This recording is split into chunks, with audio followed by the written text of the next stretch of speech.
Is this the moment for wholesale change in Chile?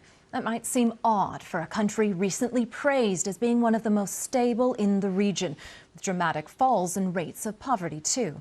But many inequalities remain, and the past 12 months has seen a stream of protests and demonstrations, prompting a referendum this Sunday on rewriting Chile's 40-year-old constitution.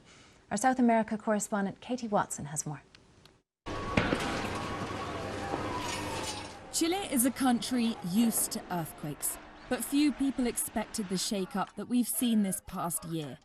In just 12 months, Chile went from being an oasis of stability, as its president described it, to a country wanting to rewrite the rules. It all started when Santiago hiked its metro ticket prices by just 4 cents. It represented the tipping point, unleashing anger and resentment among millions struggling to make ends meet in a country that on the surface looked like it was succeeding. In the weeks afterwards, hundreds of thousands took to the streets to call for change.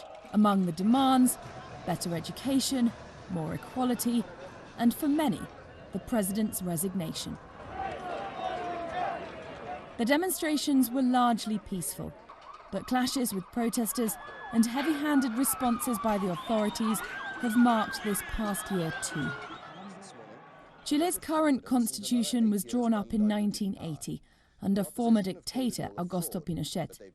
In a modern democracy, there's no place for it, critics argue.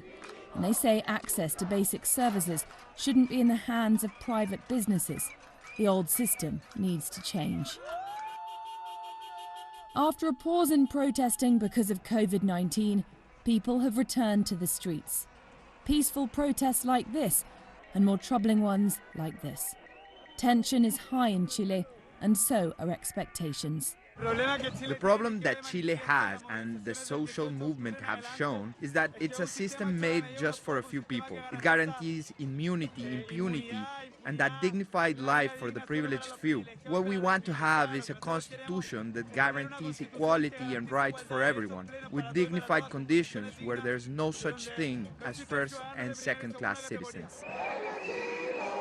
Chileans are expected to approve a new constitution, but there are critics.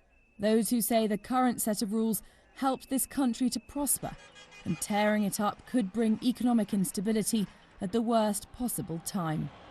Chile needs to look forward and it needs to build a better country. It seems to me that what many people want to do is rewrite history and deny the existence and the presence of Pinochet and the importance Pinochet had in implementing the economic model. Is it rewriting the past or wanting to move forward with a clean slate? However you look at it, Sunday's vote will define Chile's future. Katie Watson, BBC News.